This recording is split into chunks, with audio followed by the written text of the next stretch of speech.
அதிமுக பொதுச் செயலாளர் புரட்சிதா சின்னம்மாவை நிச்சயம் சந்திப்பேன் என ஓ பன்னீர்செல்வம் தெரிவித்துள்ளார்.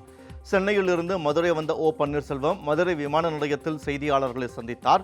அப்போது பேசிய அவர், அதிமுக ஒன்றுபட வேண்டும் என்பதுதான் பொதுமக்களின் விருப்பம் என்றார். அதிமுக பொதுச் செயலாளர் புரட்சிதா சின்னம்மாவை நிச்சயம் சந்திப்பேன் என்று கூறிய ஓபிஎஸ், ஊடகங்களுக்கு தெரிவித்துவிட்டுதான் சந்திப்பேன் என்றும் தெரிவித்தார். உறுதியாக மீட் பண்ணுவோம். உங்கள்கிட்ட சொல்லிட்டு தான் போய் மீட் பண்ணுவோம். எதிர்க்கட்சிகளின் தொடர் அமளி காரணமாக நாடாளுமன்ற இரு அவைகளும் நாள் முழுவதும் ஒத்திவைக்கப்பட்டன. பங்கு சந்தைகளில் தன் நிறுவன பங்குகளை மோசடி மூலம் உயர்த்தியதாக அதானி குழுமம் மீது ஹிண்டன்பர்க் நிறுவனம் குற்றம் சாட்டி அறிக்கை வெளியிட்டது. இதனால் இந்திய பங்கு சந்தைகளின் நிலையற்ற தன்மை காணப்படுகிறது.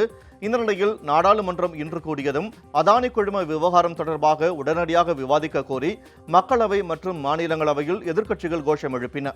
இந்த நிலையில் எதிர்க்கட்சிகளின் தொடர் அமளி காரணமாக இரு அவைகளும் முதலில் பிற்பகல் 2 மணி வரையிலும் பின்னர் நாள் முழுவதும் ஒத்திவைக்கப்பட்டன.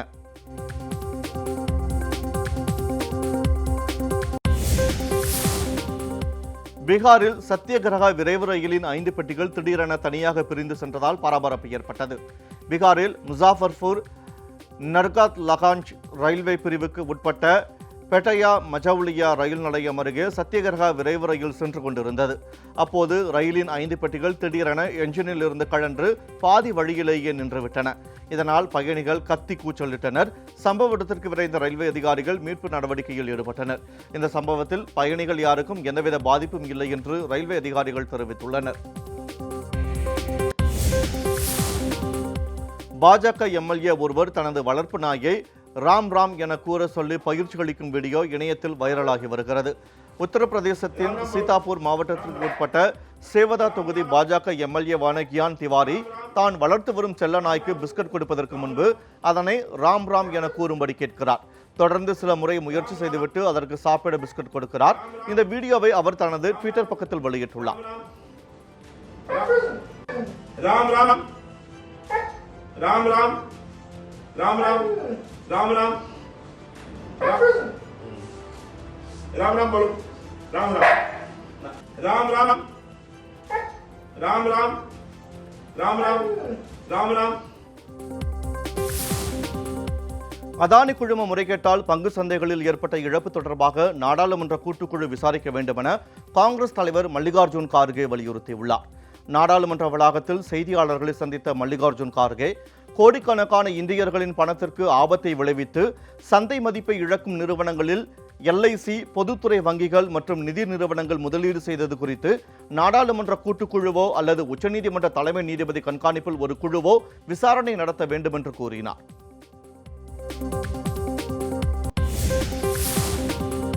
இந்தியாவில் விதிமுறைகள் மற்றும் நிபந்தனைகளை மீறியதாக டிசம்பர் மாதம் மட்டும் 36 லட்சம் கணக்குகள் முடக்கப்பட்டதாக வாட்ஸ்அப் நிறுவனம் தெரிவித்துள்ளது. இந்தியா உள்பட பல்வேறு நாடுகளில் இளைஞர்கள் முதல் பெரியவர்கள் வரை கோடிக்கணக்கானோர் வாட்ஸ்அப் பயன்படுத்துகின்றனர். இந்த நிலையில் மெட்டா நிறுவனத்திற்கு சொந்தமான வாட்ஸ்அப் செயலிகள் இந்தியாவில் விதிமுறைகள் மற்றும் நிபந்தனைகளை மீறியதாக கடந்த டிசம்பர் மாதம் மட்டும் 36,77,000 வாட்ஸ்அப் கணக்குகள் முடக்கப்பட்டுள்ளன. அதில் 13,89,000 வாட்ஸ்அப் கணக்குகளை எந்தவித முன்னறிவிப்பின்றி முடக்கியுள்ளது வாட்ஸ்அப் நிறுவனம். இந்தியாவில் செப்டம்பர் மாதத்தில் மட்டும் 26,85,000 வாட்ஸ்அப் கணக்குகளை அந்த நிறுவனம் முடக்கியது.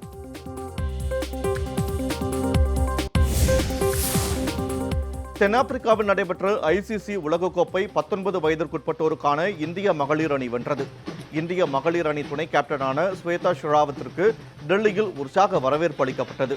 ஜீப்பில் பயணம் செய்த அவர் தனது நண்பர்கள், உறவினர்களுடன் இணைந்து உற்சாக நடனமாடியது சமூக வலைதளத்தில் வைரலானது.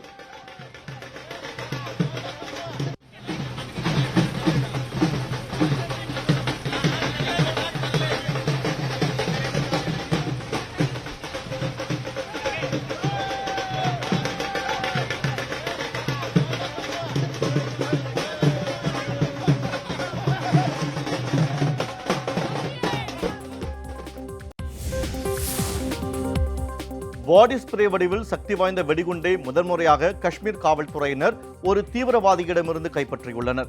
ஜம்மு காஷ்மீரின் நார்வல் பகுதியில் கடந்த 21ஆம் தேதி நடந்த தீவிரவாத தாக்குதல் தொடர்பாக அரசு ஊழியர் ஒருவர் சந்தேகத்தின் பேரில் காவல்துறையால் கைது செய்யப்பட்டார். ஆரிஃப் என்ற அந்த நபர் ஜம்முவின் ரியாசி மாவட்டத்தில் வசித்து வருபவர் என்றும் லஷ்கர்-இ தொய்பா உள்ளிட்ட தீவிரவாத இயக்கங்களுக்கு செயல்பட்டு வந்தவர் என்றும் விசாரணையில் தெரியவந்தது. மேலும் அவரிடமிருந்து பாடி ஸ்ப்ரே வடிவிலான சக்தி வாய்ந்த IED வெடிகுண்டை பறிமுதல் செய்துள்ள காவல்துறையினர் அந்த பாடி ஸ்ப்ரேவை திறக்க முயற்சித்தால் அது பயங்கரமாக வெடிக்கும் வகையில் இருப்பதாக தெரிவித்துள்ளனர். இதுபோன்ற வெடிகுண்டு கைப்பற்றப்பட்டு இருப்பது இதுவே முதல் முறை என்றும் பாதுகாப்புத்துறை வட்டாரங்கள் தெரிவித்துள்ளன.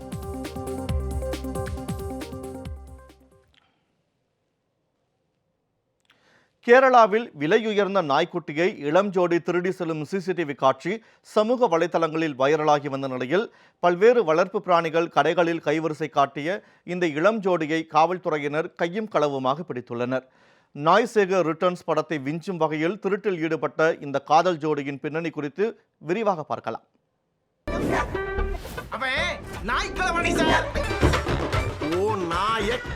போட்டு தூக்கிருக்கேன்.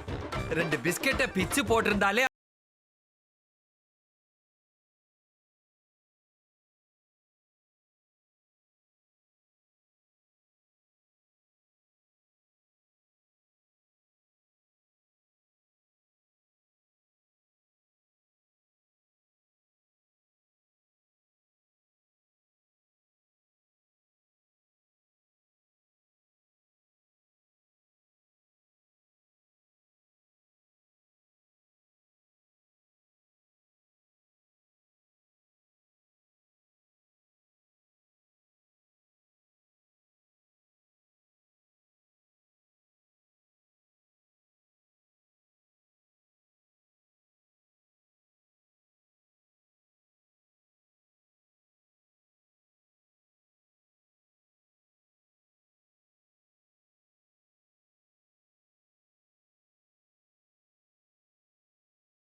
தொடர்ந்து மாவட்ட அளவில் நடைபெற்ற பல்வேறு முக்கிய நிகழ்வுகளை தற்போது பார்க்கலாம். திருப்பூர் மாவட்டம் பல்லடம் அருகே வீட்டின் முன்பு நிறுத்தப்பட்டிருந்த இருசக்கர வாகனத்தை மர்ம நபர்கள் திருடி செல்லும் CCTV காட்சி வெளியாகியுள்ளது. ராயர்பாளையத்தில் வசித்து வரும் நாகராஜ் என்பவர் பணிக்கு சென்றுவிட்டு வீட்டின் முன்பு இருசக்கர வாகனத்தை நிறுத்தியுள்ளார். மறுநாள் காலையில் பார்த்தபோது அவரது வாகனம் திருடப்பட்டு இருந்தது. இதுகுறித்து நாகராஜ் அளித்த புகாரின் பேரில் காவல்துறையினர் அந்த பகுதியில் உள்ள CCTV காட்சிகளை ஆய்வு செய்தபோது 2 திருடர்கள் இருசக்கர வாகனத்தை திருடிக் கொண்டு திருப்பூர் நோக்கி சென்றது தெரியவந்தது. CCTV காட்சிகளை கொண்டு காவல்துறையினர் தீவிர விசாரணை மேற்கொண்டுள்ளனர்.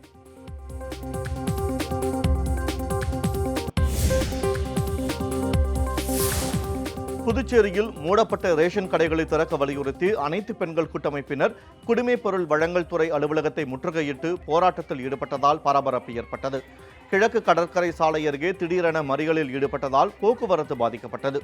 இதனைத் தொடர்ந்து போராட்டத்தில் ஈடுபட்ட பெண்களை காவல்துறையினர் தடுப்புகளை அமைத்து தடுத்தனர். ஆனால் தடுப்புகளை ஆவேசத்துடன் தூக்கி எறிந்த பெண்கள் குடிமைப் பொருள் வழங்கல் துறை அலுவலக கதவை இழுத்து மூடியதால் பரபரப்பு நிலவியது.